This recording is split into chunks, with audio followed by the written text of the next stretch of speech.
my final point tonight. Friday afternoon, we anxiously awaited word on who was behind the attacks in Paris, France. Who entered into stadium, bar, and concert theater, mowing down and annihilating 129 people as if their lives were no more valuable than a field of weeds. Nobody was surprised when reports claimed the attackers screamed Allah Akbar and this is for Syria. Nobody was surprised when ISIS claimed responsibility. Nobody was surprised when we confirmed the terror, the brutality, the killing was perpetrated by radical Islamic terrorists.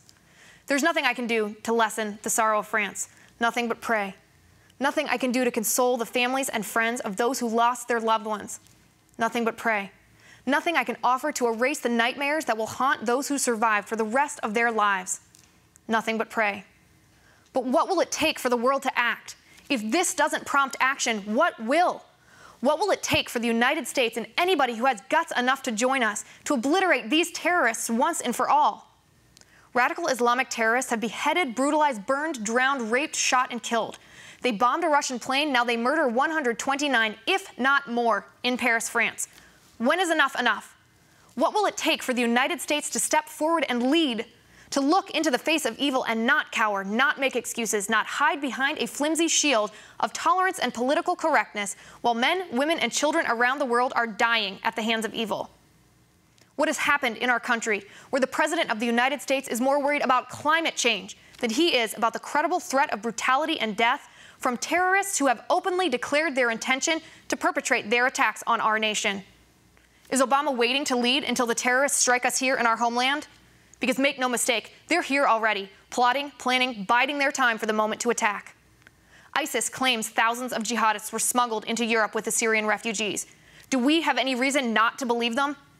Even in the United States, the FBI has more than 1,000 ISIS-related investigations ongoing in our own nation.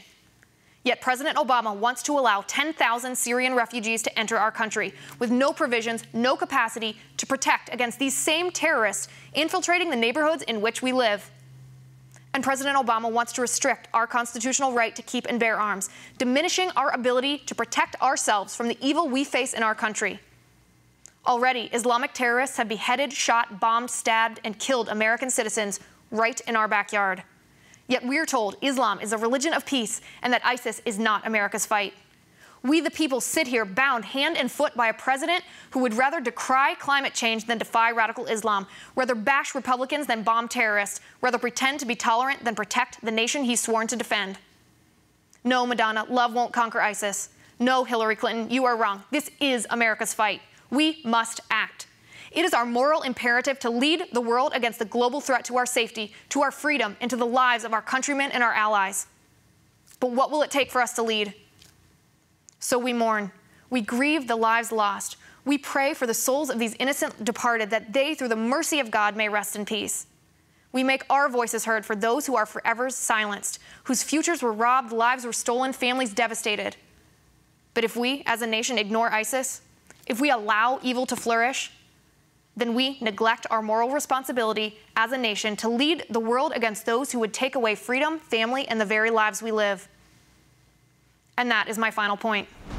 Thank you for tuning in tonight for Tipping Point. I hope you'll join me again tomorrow. And in the meantime, keep up the conversation with me on Twitter at @Liz_Wheeler, and have a great night.